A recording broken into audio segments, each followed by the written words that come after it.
Hello and welcome. This is Colin Hung with HitMic, and we're sitting down with another 2021 Medici HitMic Award winner. Today, I am joined by Dr. Anton Bizzell, CEO of the Bizzell Group, winner of the 2021 award for Best Use of Media Relations. Doctor, welcome to the program. Yeah, thank you so much. It's a pleasure joining you today. So first off, I have to say congratulations on winning the award. Media relations was a new award that was introduced in this year in 2021. What does winning this award mean to you and to your team? Thanks again. I was really proud of this award because it recognizes all the hard work that my team really put in every week to provide substantive and informative content to the public. What this does is this award really adds value to the work that we do here at the Bizzell Group. And we are truly honored by this recognition. And again, I just want to thank you and thank Medici for the 2021 award for Best Use of Media Relations. Well, the nomination and the work you've done was pretty awesome. But maybe for those that aren't familiar with your work and the Bizzell Group, maybe can you explain what you do and what the Bizzell Group offers? Yeah, sounds good. We are a strategy consulting and technology firm that pretty much designs innovative solutions to help build healthy, secure, and sustainable communities in our nation and around the world. And what we do, we try to leverage the combined experience of our diverse subject matter experts to really develop data-driven, research-informed answers to some of the world's most complex challenges. And what we like to say is that we ensure our clients achieve their vision and their goals. And at Bizzell, we provide and produce and pursue meaningful projects that align with our motto. And that is, our clients drive real-world change, and we accelerate it.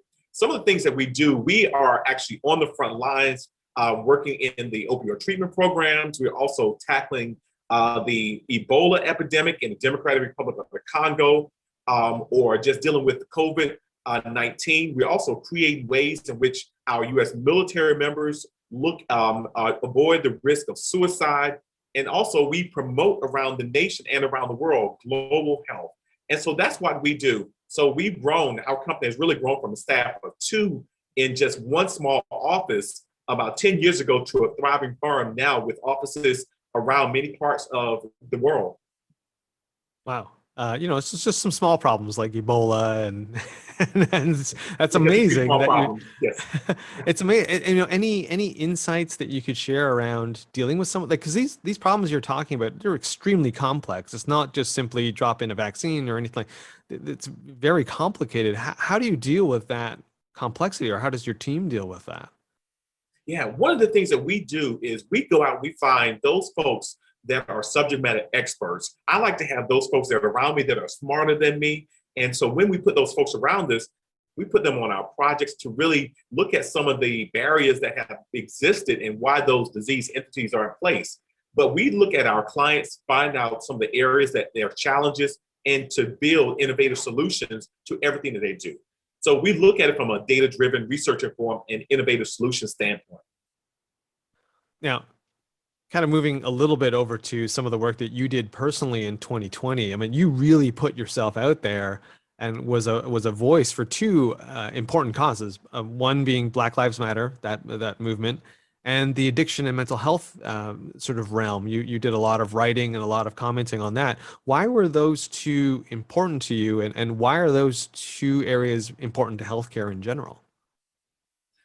I like to say it like this. Without health, there is no mental health. And there is no U.S. history without African-American history. For so long, we've had those systemic barriers that pretty much disproportionately impact mental health in the Black community. I've seen growing up in North Carolina how we would have those folks that sometimes we would put them off in what we used to call asylums or other places away from their families. But we have to look and see, how does mental health really impact the Black community today in today's present time? But growing up in rural North Carolina, I sort of like dreamed of really making a difference as a doctor. I used to live in this place, which was a predominantly Black community called James City, which is a suburb of New Bern, North Carolina. And it was more common to see my white schoolmates move on to careers in medicine. And growing up, I remember in the city, there were only 3 African-American physicians. And at one point, there was only one. And this was really to cover really almost like a 6-county area. So I saw at times where there were folks that looked like me, didn't even go to the doctor because they didn't have anyone to go to. Now, even as a Black American physician, I've witnessed firsthand the racial inequities in our health systems from the time I was in medical school to witnessing the health disparities on the streets in DC and across the US. This is one of the things that I've been talking about, especially when we saw like the Black Lives Matter and some of the other public health issues that we've come across and that are plaguing America. Racism has been declared a public health crisis in a number of jurisdictions and states all across this country. And it has been well documented that African Americans are more likely to experience or report persistent symptoms of emotional distress, sadness, fear, and anxiety due to ongoing biases in our country. I don't know about you, but there are times that I am fearful just driving down the streets. I've had my own incidences here in the DC, Maryland, and Virginia area, particularly in DC. That is predominantly African American when I was stopped by a white police officer because I had a fraternity tag around my license tag. And I too was fearful. If I felt that way, I'm sure there are many other Americans, especially Black Americans, that experience the same type of distress and fear. But as a Black business owner, I do believe that we as business owners, we must take the responsibilities to decrease the inequities and injustices for both our Black and our minority communities. And as part of like, I'm on the U.S. Chamber of Commerce's foundations group and board. And these are some of the things that we're looking at. How do we really close these the gaps in these 4 areas? And these areas are really education, employment, entrepreneurship, and criminal justice. So let's just break that down a little bit. When we think of education, we have to really address the achievement gap between white Americans and Black American students, especially starting at an early education or K through 12 and beyond. This is something I started out in Head Start really around the time Head Start was started. Mm-hmm. Without that foundation, I would not have gained some of the achievements that I did. And when we look at it, even today, our high school graduation rates in the US, even though it's at an all-time high, Black students are still around 10% lower than that of white students. So educational disparities such as this continues to fuel inequities in employment, income, and wealth creation. But let's just look at even some more, and then we could talk a little bit more. If we look at even employment, just in May, just a few months ago, the unemployment rate for white Americans was 5.1%, but 9.1% among Black Americans. And this gap has existed for over 40 years. So as you can imagine, employment is a critical factor in how families acquire income, and it plays a role in how families build generational wealth. So those are just 2 of the areas, employment and education, but we still have to address entrepreneurship and even criminal justice. So, I mean, obviously you're very, very passionate about these topics and these areas, and it's great to see. I love it. Maybe for those that aren't as out there as you, and you know, did you find that you were worrying about any backlash for speaking out and doing this? Because I know that's sometimes what people fear is like, hey, if I speak out, I'm going to be, ostracized by my peers or looked at funny. I mean, what advice do you have for someone who might be fearing that in terms of not speaking out? Yeah, we talked about fear earlier. Yes, I was afraid of really just putting myself out. In fact, I think it was one of the first articles that was put out by the Washington Business Journal. When talking about entrepreneurship, that was a good way to put it out there about how we've seen the inequities. And by talking about that, we were able to introduce some of the racial issues that we've seen plaguing America for many decades now. And I'll just say one of the best life changers for me was really when I started my business, and it sort of like created upward mobility, not just for myself, but also those who I mentor. But by putting this article out there, it just let us know that we're not in this alone. And what we need to do is really look at this from a business owner perspective. If that CEO jumps in and supports diversity, inclusion, and equity, we'll start to see where we will decrease this economic gap especially around a wealth building and entrepreneurship amongst Black-owned firms. Because when you look at it, Black-owned firms, we only account for about 10% of the small businesses, but less than 1% of the total receipts. So when I stepped out there to discuss Black Lives Matter, yes, I was fearful. However, someone had to take the step. And I remember from the days of really, when we were like walking the streets and marching in the 60s, even though I wasn't born, there were some people who were on the front lines, but there were others who were behind there or in their homes still contributing. It takes everyone to really make a difference. And I've seen the change now in the US when we have more folks that are talking, and sometimes they may not always look like us, but there is a common good. And I believe that we can all really produce and to make this situation for not just Black Americans or Latinos or white Americans or American Indians, but for everyone that crosses our border in the United States. What was the reaction like to some of these articles that you put out there for you personally and for the companies that you represent? You know, I know you didn't do it for the PR. I mean, that wasn't the real purpose of it, but did you see a difference in in terms of your business and in terms of just your career and your personal development? To be honest, I did see it. Again, there's strength in numbers. And what I saw was this.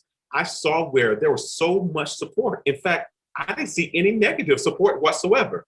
So I felt like the tides were changing or that the landscape had begun to change when it came to looking at the worth of African Americans really making a difference in society.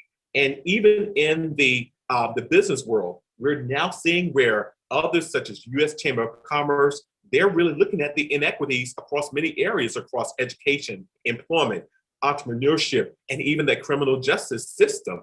Because again, we know that even when we look at just that, even in the United States, Black Americans are more than white Americans to be more likely to be arrested. And so these are some of the things that just by speaking out, we began to make inroads into really making a difference. I'm one of those that's out there as a CEO on how do we get those folks who are coming out of prisons into work. Or one of the things I'm very passionate about is those who are using substances. How can we ensure that they're out there finding those jobs, especially in those areas where there's more jobs than people that can fill them? We need to look at the barriers that we're placing on individuals to really make a difference in our society. We need everyone to come to the table to really make a difference and to get this economy really moving in the direction that we really know it can go. So after you started to put out some of these articles and sort of infuse these articles with your passion, a lot of other media outlets started to reach out or approach you. Was there any sort of methodology that you used to decide whether or not you were going to contribute to certain publications or not? Or did you have a PR firm? Like, how did you handle all of that, all of those requests that started coming your way? I'm gonna just say initially, especially when things started happening, I met internally with my communications team here at the Bizzell Group, and we began to really research what topics were of top concern in the addiction medicine field or the behavioral health field. And really, when we look at the mental health and the substance use disorder field, it was largely covered in 2020 due to the impact of COVID-19. In COVID-19, we saw where depression was going up. We saw, and we're still seeing increase in opioid overdose, but we saw a lot of those things that were happening because people were not able to socialize and to get out. And they were really in their homes and fearful for their lives. So requests for interviews on topics were in high demand.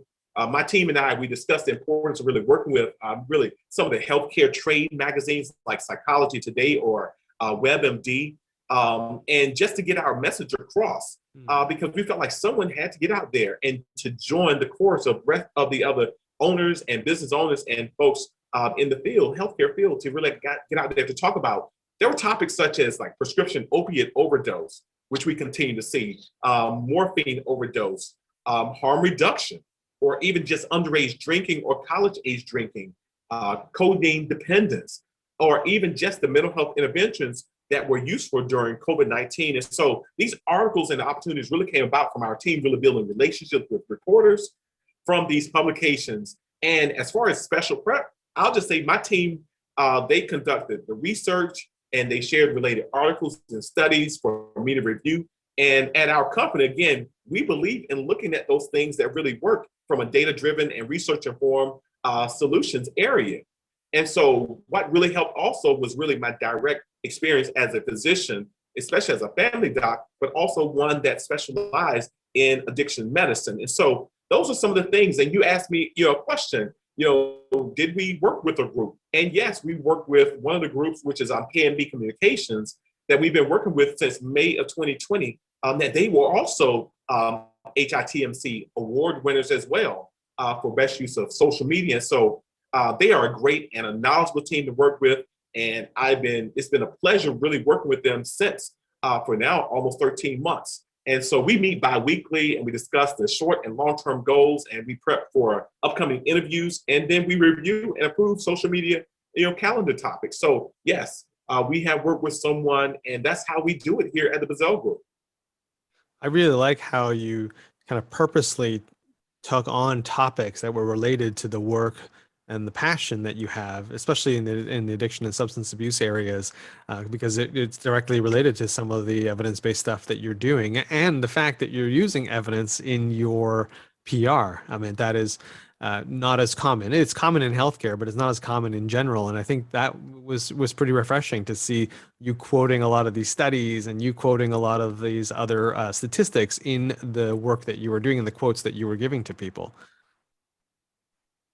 Yeah, and that's one of the things that we really believe, again, as a data-driven research informed and innovative solutions company, we have to trust the data. Now, going through medical school, we were taught there's some good data, there's some bad data, and you can manipulate data. And we've gone through some years where we were not trusting of the data. But we need to really begin to really do that. And then really, if we really focus on the data, we will see results. And we were able to see the results even from that. And I can say that we built on some of those relationships as a result of that foundation on a belief in research-informed decisions. We've had relationships with the Philadelphia Inquirer, again, Psychology Today, where I run an article, the Washington Business Journal, Verywell Health, U.S. Chamber of Commerce, or WebMD, or even Behavioral Health Executive. And so, again, as a physician, as a scientist, and a researcher, those things have really helped me as well as my company build that name recognition and the reputation of the Bizzell Group. And so when featured in, the award, the Medici Award, this also helps us as well, just like those publications, get our name in front of key industry leaders. Now we're getting a little bit close to the end of our time here, but I do want to ask you a few questions in terms of advice you would give to others. And I'll start by asking this one. What advice as a African-American successful CEO of a business, what advice do you have to other business owners and other people who are maybe starting their business who are BIPOC or a member of another minority group? What advice would you give them in terms of running their business? First, I'll say you must have a strategy and a plan. One of my favorite books is The 48 Laws of Power, and I talk about the 48 Laws of Power a lot because it's mind-changing. And Law 25 talks about something that says recreating yourself or recreate yourself. And I believe when you do that, you have to have that strategy and your plan because that's the one way that you will be able to raise your profile with the media. Second, you need to identify what it is that you want to communicate and who your audience will be. And then you also must have a dedicated or reputable PR consultant that is key if you really want to have that editorial coverage on a consistent basis. And again, when you're recreating yourself, you have to have a partner, and no man is an island to himself. And so therefore, I believe that's one of the best ways to do it and to maximize any press coverage by pretty much letting our customers or our clients know that our business is in the press. And then there's some other ways that we also believe, and that's using social media platforms. But again, I'll say just be patient. It takes time, and we have to build this together. And that's my second question, really. You answered part of it there. What are some ways that after the articles have come out, after the coverage has happened, how do you leverage, and what tips can you give to us on how to leverage some of that coverage months afterwards? Yeah, again, I think the best thing to do is the use of social media. And a lot of people are understanding this now. Social media will get things out there, whether good or bad, pretty quickly.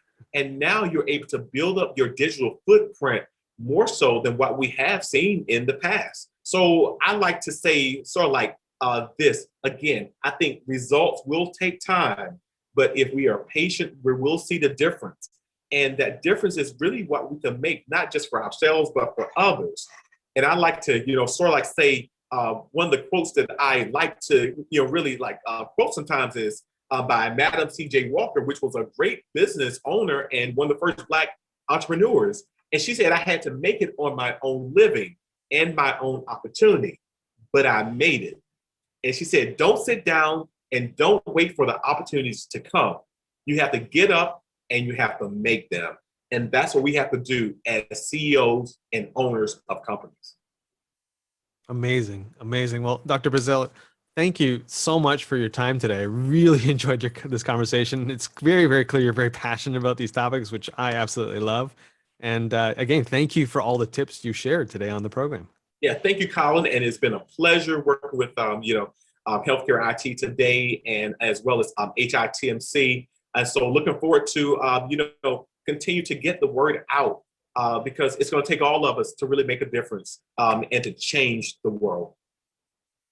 Awesome. This has been Colin Hung with Dr. Bizzell from the Bizzell Group. Thanks for listening.